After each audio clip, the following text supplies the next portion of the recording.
Today we're going to be dismantling one of those revered societal beliefs because this belief makes it impossible for us to see the reality of relationships. That belief we're going to be dismantling today is, it takes two to ruin a relationship.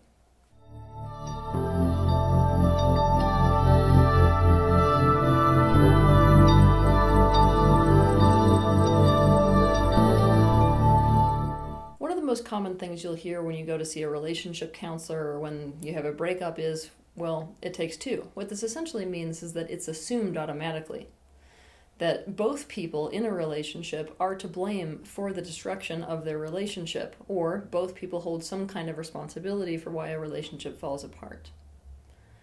The truth of relationships is actually more complicated than that.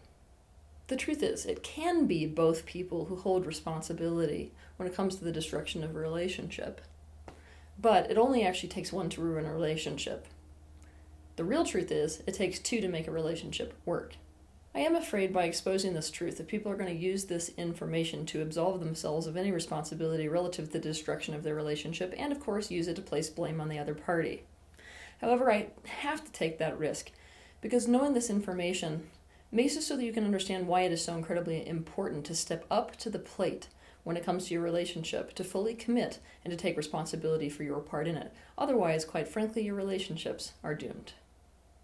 I'm going to do a basic demonstration to explain why it actually only takes one to ruin a relationship and why it takes two to make one work. You ready? Okay, so this, us holding hands like this represents us both choosing into the relationship. For a relationship to happen, both of us have to choose into the relationship. We can both decide, right? Then we're both responsible for the destruction of the relationship. But watch this. No matter how much she may want a relationship, if I decide I don't, she can do anything about it. Keep in mind that though this demonstration does a really good job of really showing you how it is that it only takes one person to ruin a relationship, keep in mind that there's actually a lot of ways to ruin a relationship. It's not necessarily the person who pulls away or ends the relationship that is the one that ruined the relationship.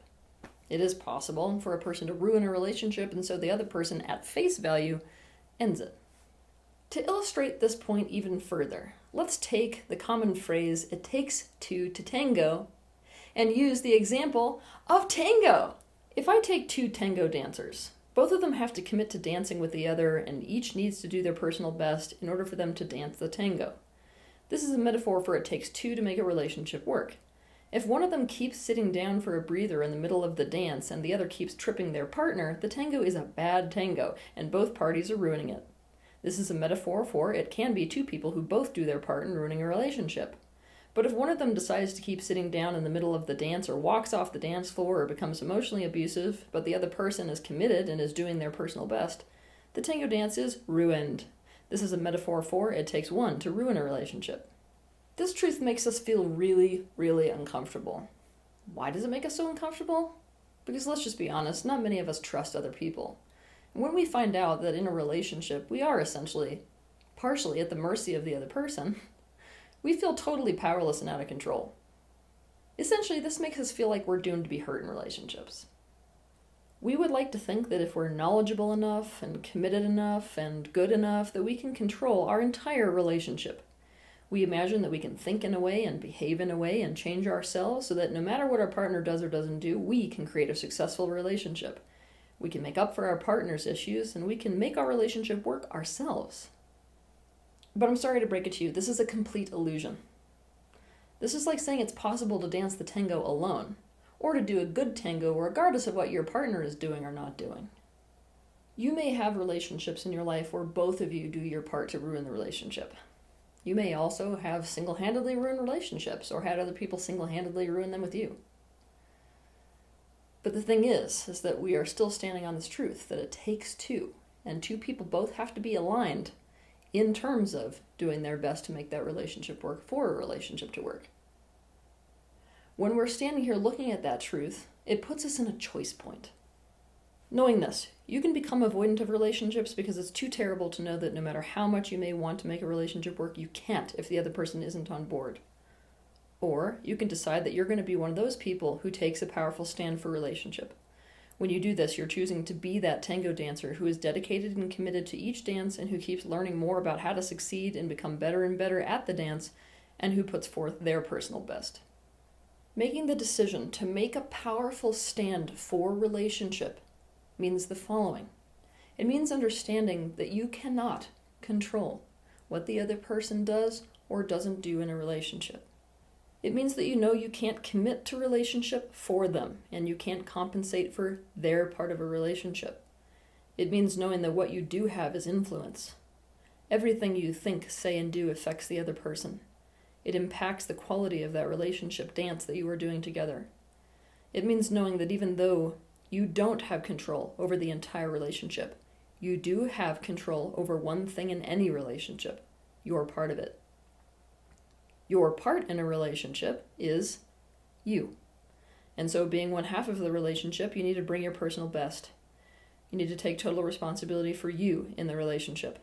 It means not basing your degree of performance in the relationship or lack thereof off of their performance or lack thereof. It means considering your behavior to be a demonstrative vote for what you want the world to be like and for what you want to receive in your life, including in relationships. In a universe that is based off of the law of mirroring, which is often called the law of attraction, making this powerful choice to stand for relationships and be that thing you want to see in the world is your best bet at actually lining yourself up vibrationally and physically with strong relationships. When it comes to relationships, ultimately all you can do is to dance your best dance.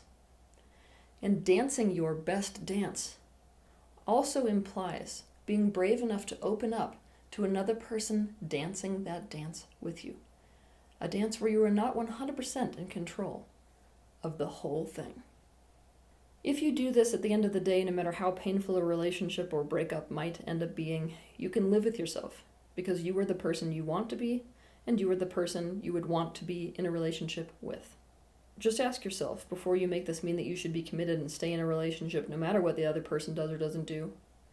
Do you want to be the person who keeps dancing with a person who doesn't dance back, or who makes it painfully hard to dance your dance?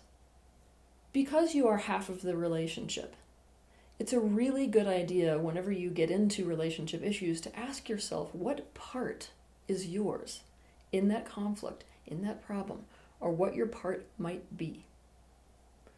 Because you are half of the relationship, it takes you to make it work. But it also takes the other person. And it only takes one of you to ruin it. Have a good week. If you liked this video, be sure to share it, like it, and also subscribe to my channel so you can see more content like this. But I want to personally thank you for taking the initiative and having the bravery to step into this space of awareness, not only for yourself, but for the benefit of those around you.